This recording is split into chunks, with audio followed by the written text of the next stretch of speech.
Hi everyone, it's Angela from Minimal Means.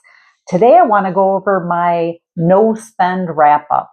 So if you remember, I started a 100-day no spend on December 26th and it went through April 5th. I had written down all my rules and my goal was to save $6,000 during that 100 days. I wrote down what I would allow myself, what I would not allow myself, and then I ended up writing down my exceptions. So stay to the end of this video and I'll tell you if I met my goal or not.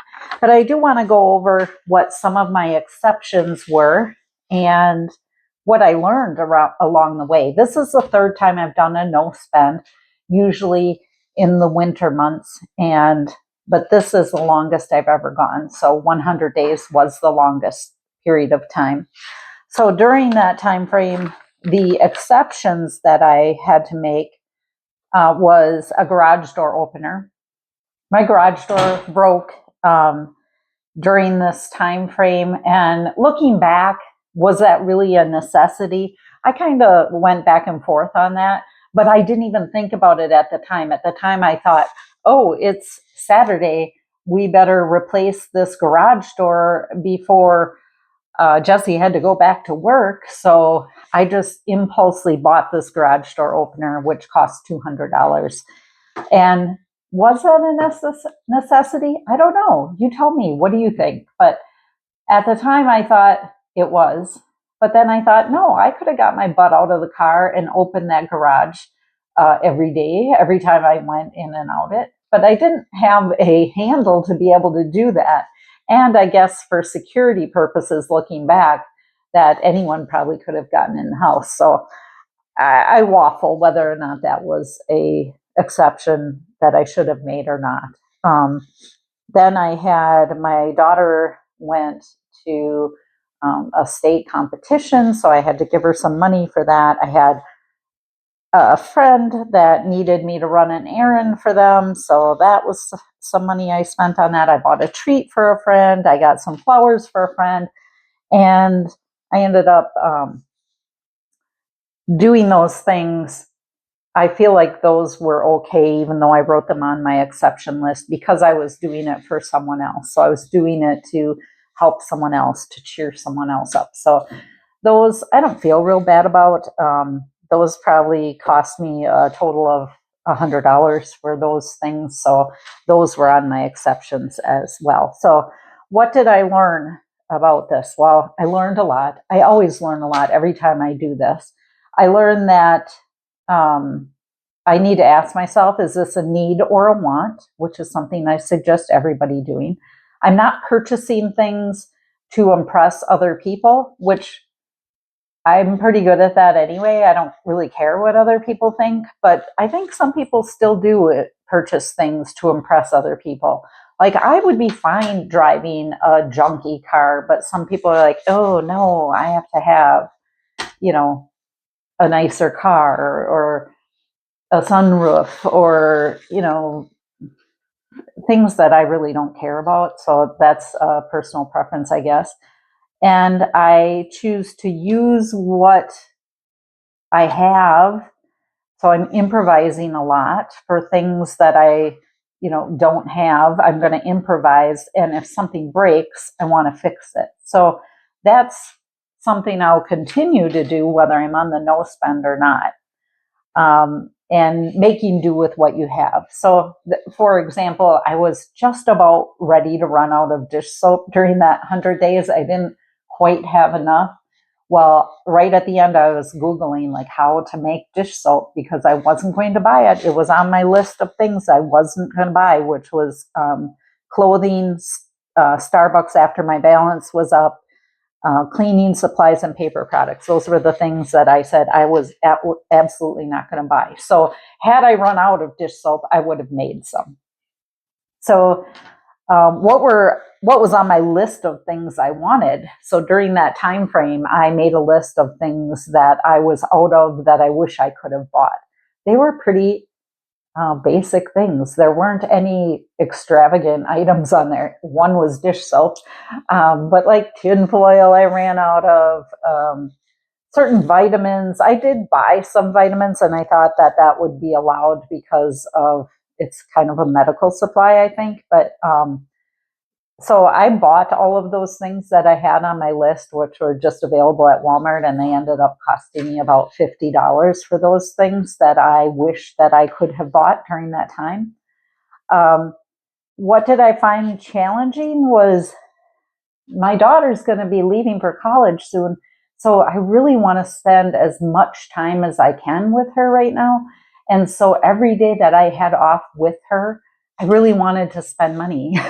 I wanted to take her out to dinner. I wanted to like go to the movies. I wanted to do all these things. But, I found that even though I couldn't do those things, we had so much fun doing some of the lamest things that didn't cost any money at all. Um, we went to this one museum in town here and we just laughed so hard that we cried. Um, but that didn't cost us a dime. And would that have been something I would have done with her normally? No, probably not. But I was looking for things to do. And it's was fun because we made it fun. So just being with her is enough for me. And so I'm going to make the most out of that time that I have with her. I determined that my days off cost a lot of money. So when I have a day off, when I'm not on my no spend, I tend to spend more money. This I know. I know I cannot be trusted in a grocery store. Whew, this is a big point.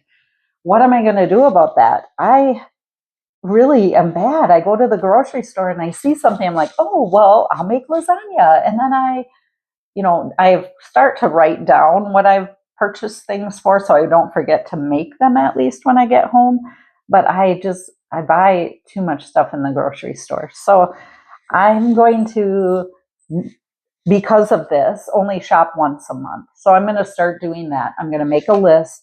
I'm going to shop once a month. And I think keeping me out of that grocery store is going to save the most money, and that has the most bang for its buck for me. Um, it's easier. What else have I learned? It's easier to balance the checkbook, that's for sure, because you don't have hardly any charges. And that the experiences we have are more meaningful without spending money because we're making the most of that time instead of buying something to entertain us. So those are things that I have learned. Am I going to continue the 100-day no spend? No, probably not, but I'll probably do a low buy, meaning that I'm going to be very more aware of what I'm spending because I'm really coming to the end of my employment here and I want to save as much money as I can for my retirement. So I'm going to probably do a low buy. I'm going to question myself. Everything that I'm buying, is this a need or a want? Do I really have to have this? I'm going to try to spend a whole lot less and I'm going to live on less. I'm going to link the video to the original 100-day no spend below.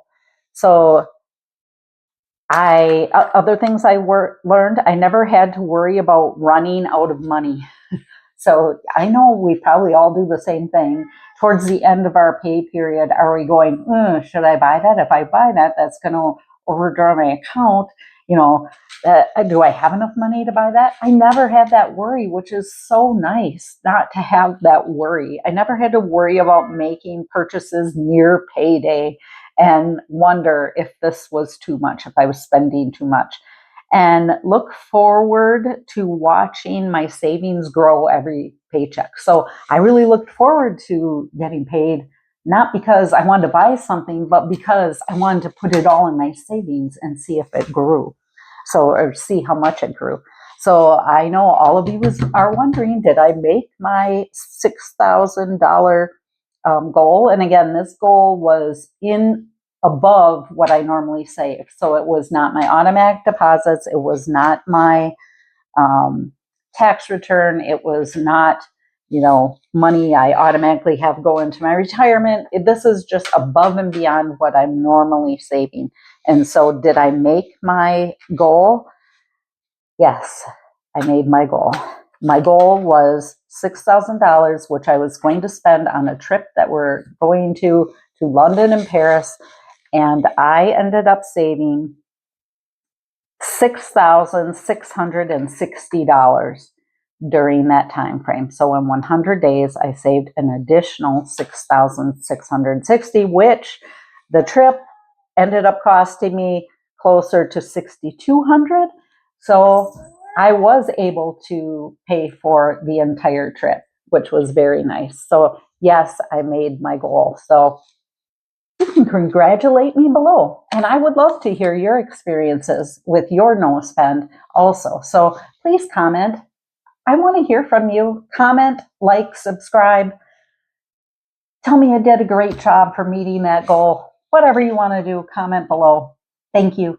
Bye.